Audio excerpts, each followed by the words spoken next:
one small topic I'll just get out of the way here is today it was announced that CBS and Viacom are re-merging.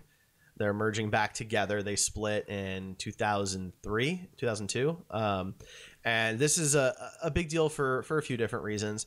They have just billions of dollars in properties between the two of them. And the big piece is Star Trek. So when the companies split, Viacom kept the movie rights to Star Trek, whereas CBS kept the television rights. So that's why Star Trek Discovery and Star Trek Picard exist in what's known as the Prime Timeline, and the movies that we've had recently since 2009 exist in the Kelvin Timeline, and it's a reboot and things look different and all that kind of stuff. So now that the rights are under one roof again, who knows what we may see. It means that theoretically they could make Prime Timeline movies and they can make Kelvin Timeline TV shows and have a lot of, crisscross stuff there. So as a Trekkie, that's pretty cool. It's big news. Of course, as all mergers result in some kinds of layoffs.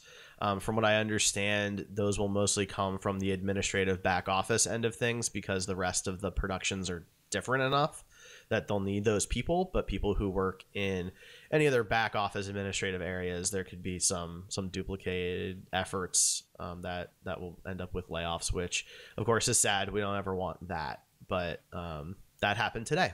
So there you go.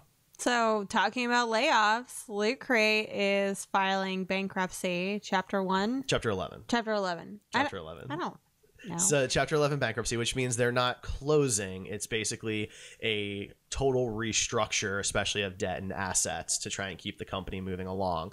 They laid off 50 people. They only have 60 left. So they laid off almost half of their workforce. And, it's kind of big news. Lootcrate's tried over the years to diversify, and they've got, video game specific boxes and anime specific boxes. But I guess I think the fad for subscription boxes that are blind boxes it's are come just. And gone. Yeah, I think it's done. Also, Lootcrate kind of, when they first started, it was pretty cool. They had some good stuff, but then the value seemed to slowly kind of decline. That's why I stopped using Absolutely their service. But they started posting after the box came out. They started posting the individual items for sale. So I started buying the stuff that only I wanted. And that's how I got some of my collectibles that I truly love. But I still haven't seen one full box where I was like, I need that whole thing. So right. Yeah. I mean, I definitely tried it out for a little while. Just like, I tried out the Marvel Collector Core and the DC. Those definitely had more value, but still, every single box was not something I was interested in. Well, back when I did Loot Crate when it first came out, and at that point, it was anything pop culture. It could have been anything. Whereas, at least like the Marvel Collector Core, it was at least Marvel, right? So if you got that and you were mad that there was Marvel stuff in there, that's on you. No, I was mad we got Morbius pops and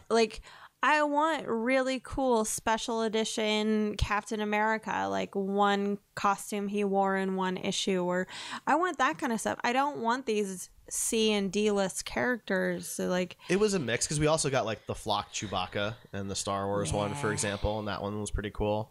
There were cool ones, don't get me wrong, but yeah, you're right. It wasn't all the time. It wasn't every box, and so I guess we'll have to see what Loot Crate does to adjust at this point. I mean, it's one thing to cut costs, but at some point you have to generate revenue. So. Yeah.